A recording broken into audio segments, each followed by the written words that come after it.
Hi everyone, welcome to the next episode of the BFG. This chapter is called The Great Plan. We've absolutely got to stop them, Sophie cried. Put me back in your pocket quick and we'll chase after them and warn everyone in England they're coming.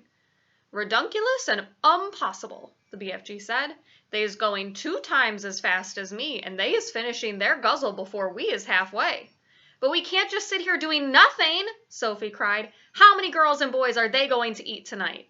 Many, the BFG said. The flesh lump-eating giant alone has a most squawkling whoopsie appetite. Will he snatch them out of their beds like they're sleeping? Like peas out of a poodle, the BFG said. I can't bear to think of it, Sophie cried.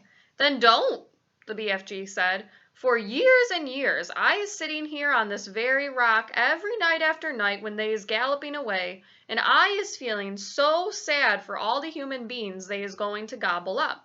But I has had to get used to it. There is nothing I can do. If I wasn't a titchy little runty giant, only 24 feet high, then I would be stopping them, but that is absolutely out of the window. Do you always know where they're going? Sophie asked. Always, the BFG said. Every night they is yelling at me as they go bootling past. The other day they was yelling, we is off to Mississippi and Missouri to guzzle them both. Disgusting, Sophie said. I hate them. She and the big friendly giant sat quietly side by side on the blue rock in the gathering dusk. Sophie had never felt so hopeless in her life. After a while, she stood up and cried out, I can't stand it. Just think of those poor girls and boys who are going to be eaten alive in a few hours' time. We can't just sit here and do nothing. We've got to go after those brutes. No, the BFG said. We must, Sophie cried. Why won't you go? The BFG sighed and shook his head firmly. I has told you 5 or 6 times, he said, and the 3rd will be the last. I is never showing myself to human beings. Why ever not? If I do, they will be putting me in the zoo with all the jiggy rafts and caterpillars. Nonsense, Sophie said, and they will be sending you straight back to an orphanage. The BFG went on. Grown-up human beings is not famous for their kindness. They is all squiffle-rotters and grink-sludgers. That simply isn't true, Sophie cried angrily. Some adults are very kind indeed. Who? The BFG said. Name one. The Queen of England, Sophie said. You can't call her a squiffle-rotter or a grink-sludger. Well, the BFG said. You can't call her a squeak-pip or a not-moocher either, Sophie said, getting angrier and angrier. The flesh lump-eater is longing dearly to guzzle her up, the BFG said, smiling a little now. The Queen? Sophie cried, aghast. Yes, the BFG answered. Flesh Lump-Eater says he is never eating a queen and he thinks perhaps she has an especially scrumdiddlyumptious flavor. How dare he? Sophie cried. But Flesh Lump-Eater says there's too many soldiers around her palace and he dursn't try it.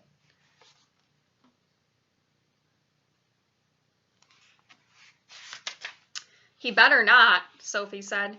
He is also saying he would like very much to guzzle one of the soldiers in his pretty red suit, but he is worried about those big black furry hats they're wearing. He thinks they might be sticking in his throat. I hope he chokes, Sophie said. Flesh Lump-Eater is a very careful giant, the BFG said. Sophie was silent for a few moments. Then suddenly, in a voice filled with excitement, she cried out, I've got it! By golly, I think I've got it! Got what? Cried the BFG. The answer, cried Sophie. We'll go to the Queen. It's a terrific idea. If I went and told the Queen about those disgusting man-eating giants, I'm sure she'd do something about it. The BFG looked down at her sadly and shook his head. She is never believing you, he said. Never in a month of Mondays. I think she would. Never, the BFG said. It is sounding such a wonky tall story. The Queen will be laughing and saying, What awful rub-squatch! She would not. Of course she would, the BFG said. I has told you before that human beings is simply not believing in giants. Then it's up to us to find a way of making her believe in them, Sophie said. And how is you getting in to see the Queen anyway? The BFG asked. Now hold on a sec, Sophie said. Just you hold on a sec because I've got a better idea. Your ideas is full of crodswoggle, the BFG said. Not this one, Sophie said. You say that if we tell the Queen, she would never believe us? I is certain she wouldn't, the BFG said. But we aren't going to tell her, Sophie said excitedly. We don't have to tell her. We'll make her dream it. That is an even more froth-bunkling sensation, the BFG said. Dreams is lots of fun, but nobody is believing in dreams either. You was only believing in a dream while you was actually dreaming it. But as soon as you was waking up, you was saying, oh, thank goodness that was only a dream. Don't you worry about that part, Sophie said. I can fix that. Never can you fix it, the BFG said. I can, I swear I can, but first of all, let me ask you a very important question. Here it is. Can you make a person dream absolutely anything in the world? Anything you like, the BFG said proudly. If I said I wanted to dream that I was in a flying bathtub with silver wings, could you make me dream it? I could, the BFG said. But how? Sophie said. You obviously don't have exactly that dream in your collection. I do not, the BFG said, but I could soon be mixing it up. How could you mix it up? It is a little bit like mixing a cake, the BFG said. If you was putting the right amounts of all the different things into it, you was making the cake come out any way you want. Sugary, spongy, curranty, Christmassy, or grab-switchy. It is the same with dreams. Go on, Sophie said. I has dillions of dreams on my shelf, right or left. Right, Sophie said. I has dreams about bathtubs, lots of them. I has dreams about silver wings. I has dreams about flying. So all I has to do is mix those dreams together in the proper way, and I is very quickly having a dream where you is flying in a bathtub with silver wings. I see what you mean, Sophie said, but I didn't know you could mix one dream with another. Dreams like being mixed, the BFG answered. They is getting very lonesome all by themselves in those glassy bottles. Right, Sophie said. Now then, do you have a dream about the Queen of England? Lots of them, the BFG said. And about giants, of course, the BFG said. And about giants eating people. Swiggles of 'em, the BFG said. And about little girls like me?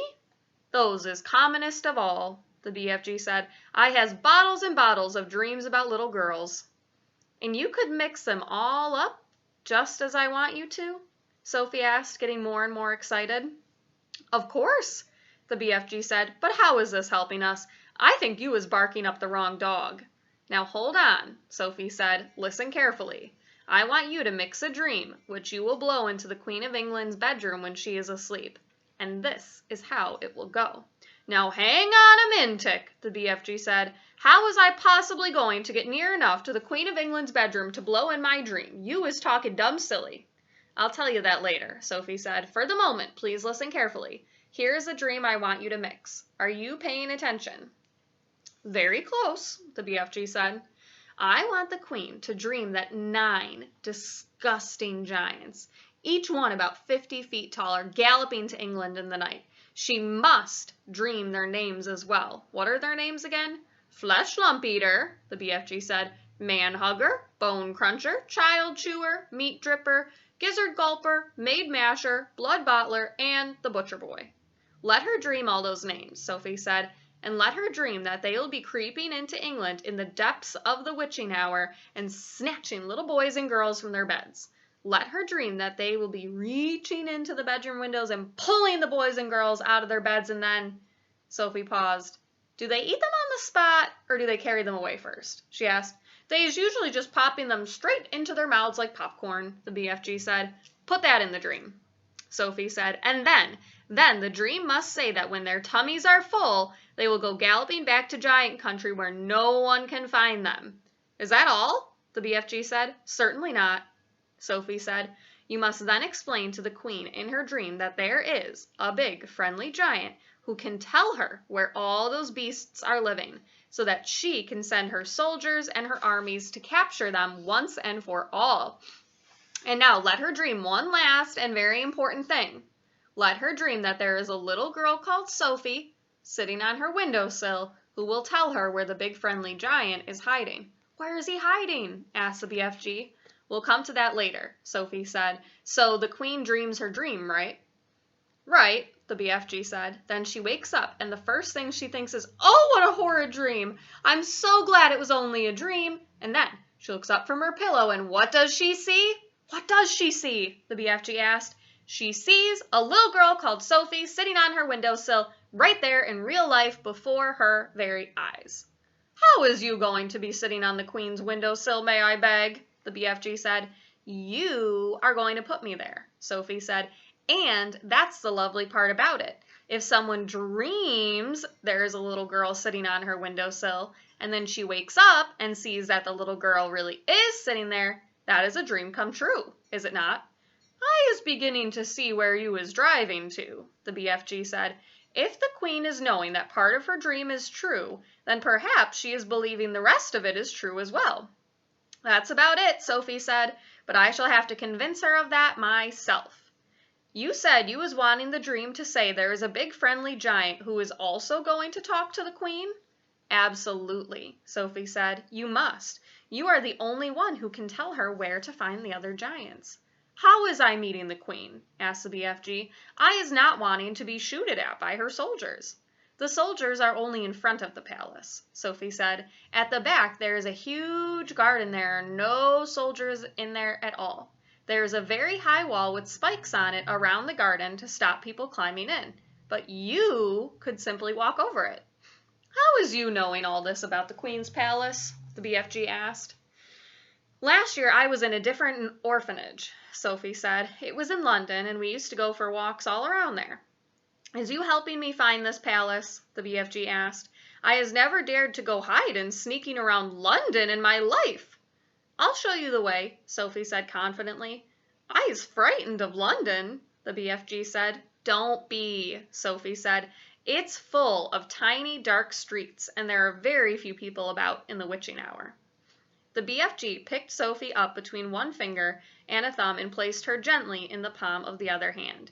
Is the Queen's palace very big? He asked. Huge, Sophie said. Then how is we finding the right bedroom? That's up to you, Sophie said. You're supposed to be the expert at that sort of thing. And you is absolutely sure the Queen will not put me in a zoo with the caterpillars? Of course she won't, Sophie said. You'll be a hero. And you'll never have to eat snozcumbers again. Sophie saw the BFG's eyes widen. He licked his lips. You mean it? He said. You really mean it? No more disgustive snozcumbers? You couldn't get one if you wanted to, Sophie said. Humans don't grow them. That did it. The BFG got to his feet. When is you wanting to mix this special dream? He asked. Now, Sophie said, at once. When is we going to see the Queen? He said. Tonight, Sophie said, as soon as you've mixed the dream. Tonight? The BFG cried. Why such a flush-bunking flurry? If we can't save tonight's children, we can anyway save tomorrow's, Sophie said. What is more, I'm getting famished. I haven't had a thing to eat for 24 hours. Then we had better get crackling, the BFG said, moving back towards the cave. Sophie kissed him on the tip of his thumb. I knew you'd do it. Come on, let's hurry. That is the end of our episode for today.